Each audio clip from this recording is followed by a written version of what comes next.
Far away in a very big and beautiful country, across the wide blue ocean, a young Nigerian man named Samuel was having the happiest day of his entire life because he had just finished studying at a very huge and famous university. Samuel was a very smart and kind boy who was in his early 20s, and he had spent many long years reading incredibly big books, writing on many clean white papers, and listening to his teachers because he wanted to make his family back home in Nigeria very proud of him. On this bright and beautiful morning, the golden sun was shining nicely in the clear blue sky while Samuel stood inside his room, carefully putting on his special graduation gown, which was very long, smooth, and dark blue with a matching square hat that sat perfectly on top of his head. He looked into the tall glass mirror on his wall and smiled a very big smile because he remembered how many nights he had to stay awake while other people were sleeping, just so he could study his lessons and pass all his difficult university examinations with the highest marks possible. He thought about his loving father who was living far away in their peaceful Nigerian village, and Samuel felt a warm feeling inside his heart because he knew that his father had worked so hard to send him across the sea to get the best education in the world. While Samuel was adjusting the long tassel on his square graduation hat, his door flew open and his best friends walked into the room with big smiles on their faces, holding colorful flowers and shiny boxes wrapped in beautiful paper to show how much they loved him. There was Emeka, his childhood friend who had also come from Nigeria to study, and there were many other good friends from different parts of the world who had become like brothers and sisters to Samuel during his time at the big university. They all walked together down the long stone pathways of the school, hearing the birds singing sweet songs in the tall green trees, until they reached the magnificent graduation hall, which was filled with thousands of happy parents, proud teachers, and excited students. When the principal of the university called out Samuel's full name in a loud and clear voice, Samuel walked gracefully across the wide wooden stage, while all his friends clapped their hands very loudly, stomped their feet with joy, and shouted his name into the air because they were incredibly proud of his great success. The kind principal handed Samuel a very important piece of paper rolled up nicely with a bright red ribbon, which was his official university certificate, proving to the whole world that Samuel was now a highly educated young man who had conquered his studies. After the grand university ceremony was completely finished and everyone had taken beautiful pictures outside on the green grass, Samuel turned to his loyal friends and told them that they must throw a very big and wonderful party to celebrate this massive milestone. He had rented a beautiful, spacious hall down the street, and together they all ran over to decorate it with hundreds of bright balloons that were colored blue, gold, and white, while hanging long strings of sparkling fairy lights that twinkled like little stars across the ceiling. They set up very long tables and covered them with soft white cloths, placing massive trays of delicious food that smelled so good it made everyone's mouth water just by looking at it. There was large bowls of smoky jollof rice that Emeka had helped to cook, plates of fried golden plantains that were sweet and warm, roasted chicken that was perfectly spiced, and big bottles of sweet fruit juices and creamy drinks for everyone to enjoy. Samuel wanted the party to be the biggest and most joyful celebration because graduating from such a high institution was a very special thing that did not happen every day, and he wanted all his friends to remember this night for a very long time. As the evening sun began to set, casting a beautiful pink and orange glow across the sky, more guests started to arrive at the beautifully decorated hall, wearing their finest clothes and bringing even more happiness into the room. Samuel stood at the front door, warmly hugging every single person who walked inside, shaking their hands with deep gratitude and thanking them for coming to share in his immense joy. A talented disc jockey started to play beautiful, upbeat Nigerian music that had a wonderful rhythm, and within minutes, the entire floor was filled with people dancing, laughing, and moving their bodies to the happy beats. Samuel danced in the middle of the crowd, his graduation tassel swinging back and forth, while his friends threw small pieces of colorful confetti into the air around him, making the room look like a magical wonderland of celebration. Everyone was talking about how intelligent Samuel was, how he never gave up even when the schoolwork became very difficult, and how they knew he was going to return home to do wonderful things for his country and his family. The joyful party continued for hours and hours, and nobody wanted to leave because the atmosphere was filled with pure love, friendship, and the sweet taste of success that comes after a long journey of hard work. Samuel took a short break from dancing and walked over to a quiet corner of the room,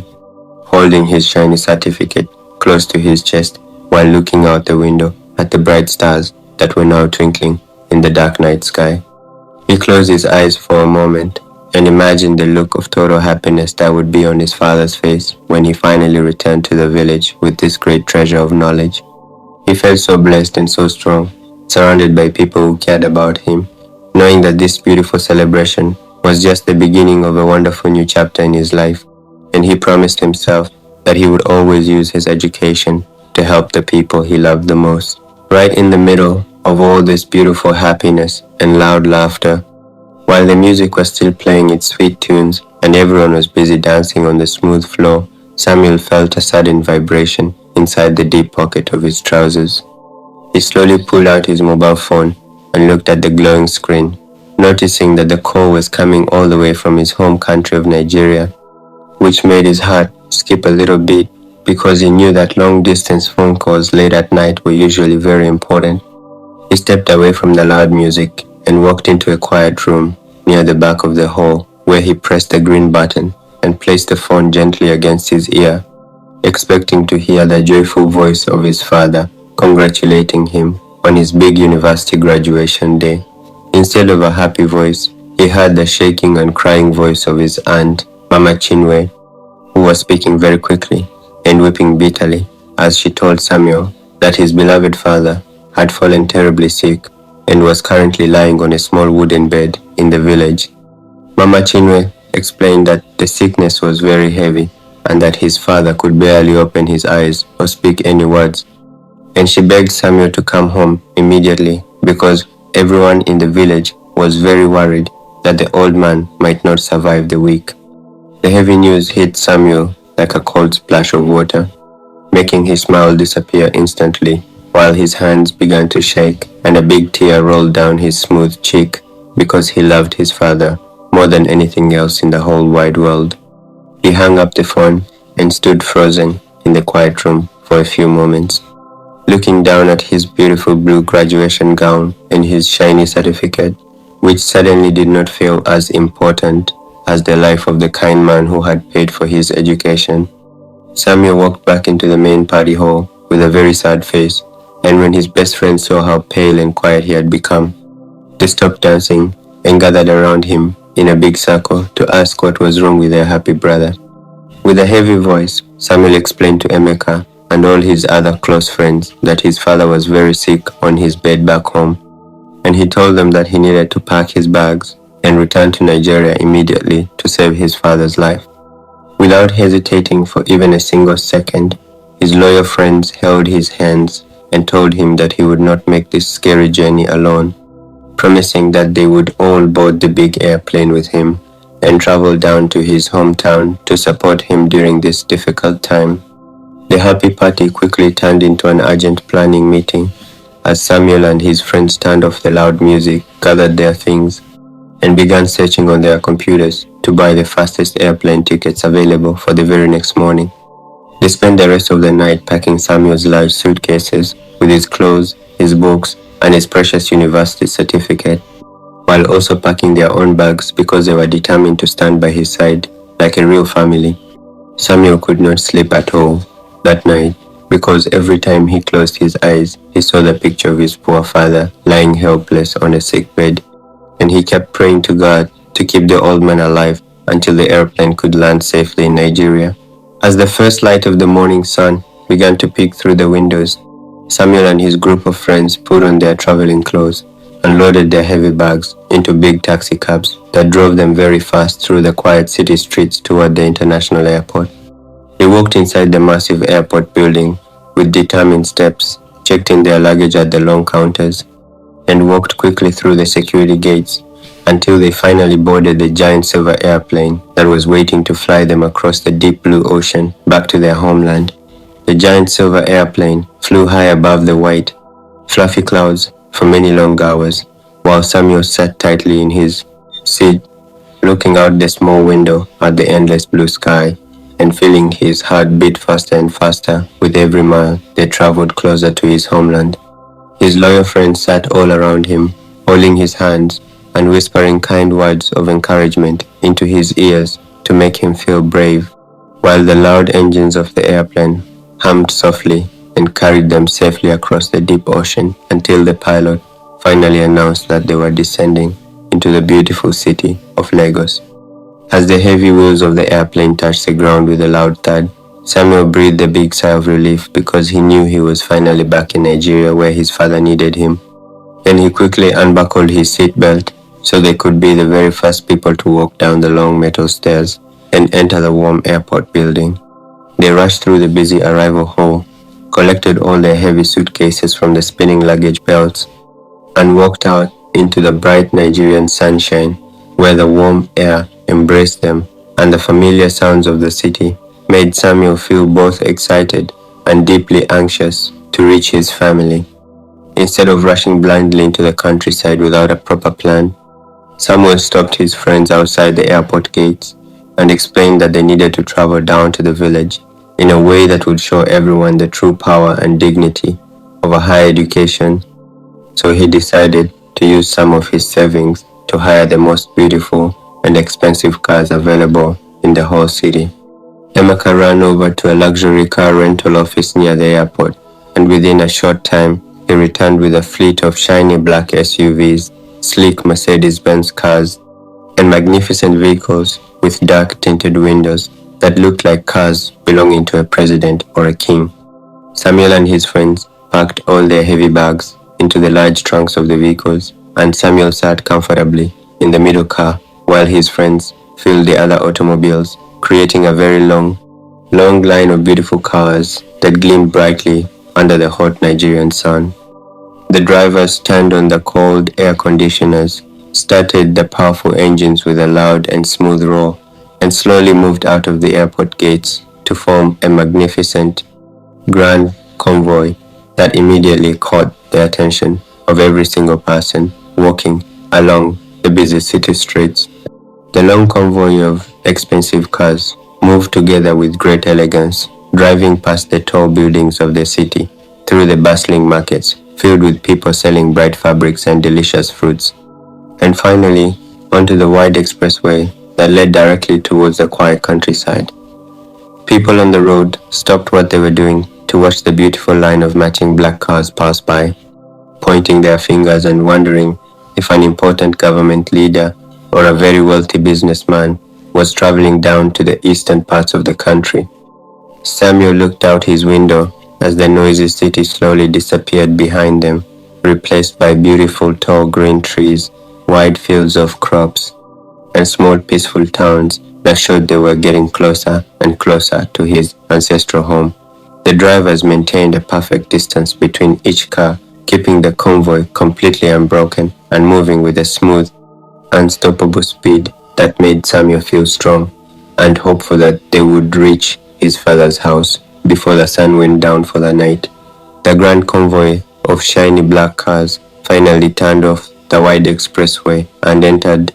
the narrow dusty road that led straight into the heart of Olori village, kicking up a massive cloud of red dust that rose high into the air behind them like a long trailing ribbon. The smooth engines hummed quietly as the beautiful vehicles moved slowly past the mud-walled houses with thatched roofs, causing all the little children playing under the shade of the mango trees to stop their games and run to the edge of the road, clapping their hands excitedly and shouting with pure joy at the sight of such magnificent automobiles.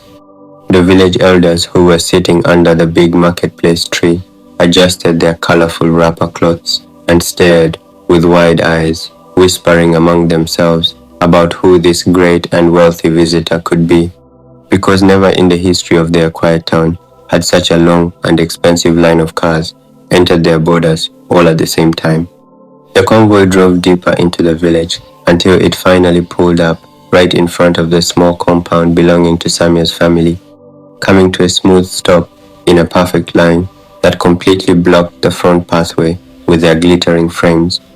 Samuel did not even wait for his driver to open the door for him because his heart was hammering wildly against his ribs. So he threw the car door open, jumped out into the red dirt,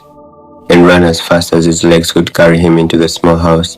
while his friends scrambled out of their own vehicles to follow close behind him. He pushed through the old wooden door and rushed into the dark, quiet bedroom where he found his poor father, Maziobi, lying totally helpless on a small, creaking bed, looking very thin and weak, with a face that was covered in sweat, while Mama Chinwe sat on a low stool beside him, gently wiping his forehead with a damp cloth and weeping softly.